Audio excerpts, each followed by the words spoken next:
What's going on, everyone? Today I'm going to do a walkthrough of my Hobie compass. I've had this video requested about 10,000 times. So this is actually the end of our season. This boat is getting picked up by its new owner in a little while here, so I figured I would take this opportunity, go through everything, how I set it up, and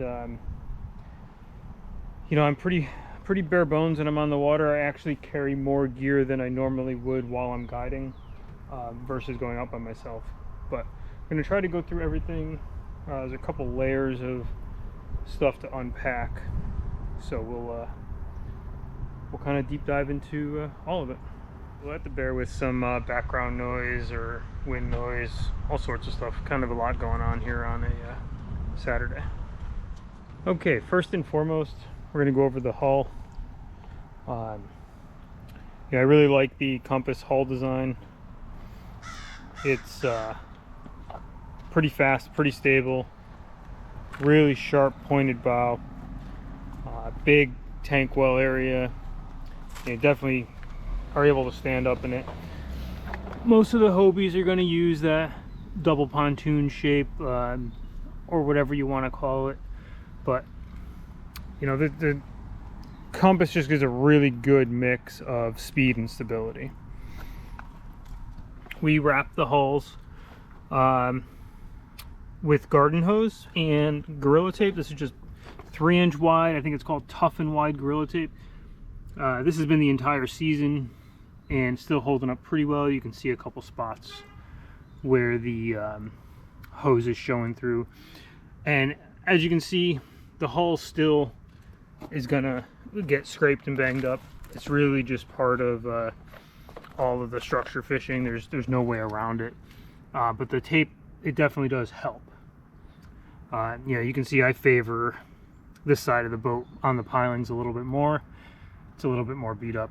Kind of is what it is. You know, these are they're really just pieces of Tupperware, and they're going to get beat up. It's just kind of part of the game. So yeah, but that's the hull protection there. As far as safety equipment, I always carry a paddle. You never know if you have a drive failure or whatnot. You need a way to get back. Life vest, I use an inflatable, and a bilge pump. I always have one of those. So we're just kind of starting at the front here. I have my Yak Attack leverage landing net. I like the long handle version. It's their boat version. That clips into a roto grip and doesn't block the cup holder. This is a Yak Attack cup holder that makes the cup holder actually functional. The compass cup holder on its own is useless, but this is just mounted in. It's screwed in there, it's screwed in the bottom. It's Hobie medium fish bag. It just has some bungees with some hooks, all 4 corners, that holds that on. Got the Hobie 180 drive, comes with the compass, and the Hobie drive tether. You definitely want your drive tethered. You pull your drive out when you're coming in at the beach, and if you don't have it tethered and it falls off, it sinks, maybe never to be found again. Those are about $1,000, so definitely don't want to lose that. Some map pockets, fish grips, scissors, sharpening stone for sharpening hooks. This side I keep a couple spools of leader. Have the Garmin 94 SV GT56 transducer. I'll show you that when we get to the bottom. This is the stock compass seat with a kayak cushion. These seats are miserably uncomfortable without a cushion, and they're fantastic with a cushion.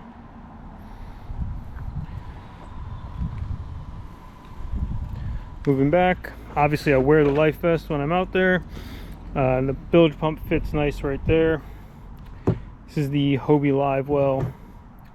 The only thing I've changed on it is I have a Bixby battery because the factory battery is terrible.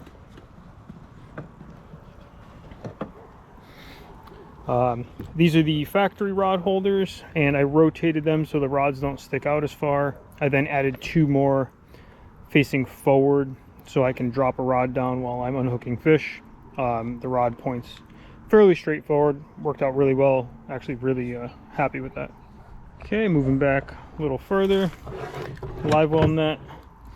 This is the Yak Attack leaderboard. I have that mounted in a the roto grip for the leaderboard, kind of a custom little setup there that replaced the bungee mounts, but that's been working out pretty well.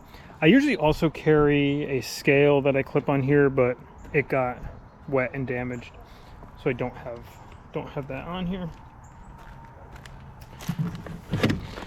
Tackle box. Yeah, this is my entire tackle box. Hooks, weights, some sabikis. Very simple. I don't use any soft plastics or anything like that. Let's see, what else did we add? I added a set of Hobie flush mount handles back here, and these let you really grip the boat when you're pulling it out of the surf to get the cart underneath it. That was a huge upgrade as well. You know, coupled with the tape, it gives you a really good handle spot. Center hatch here, the storage bin. I keep the cameras in there sometimes, but other than that, you know, you can just throw whatever you want in there. It's not super waterproof, so that's kind of something to keep in mind. And then move some stuff around and we'll get up to the front. Okay, underneath the cooler, I do keep another Plano box.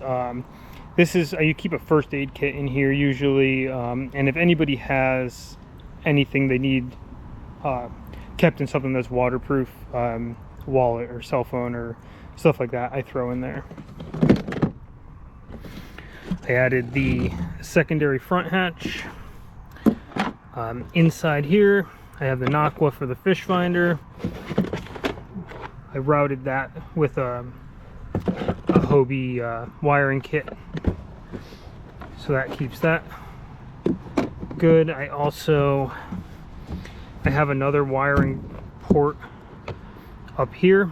If you wanted to do like a 360 camera that was permanently powered, mounted off the bow, that's a good option for that. So just some of the other small details. I put the wiring for the fish finder up here. A lot of times people put them down here. I just liked it up here. The transducer wiring grommets down there.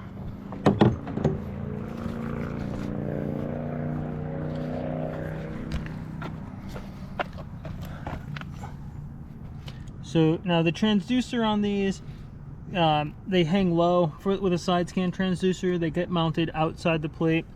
This is the pickup tube for the live well, but that's just one thing to keep in mind. They do make Kydex covers for those transducers, but they will give you a reduction in image quality on the fish finder in deeper water.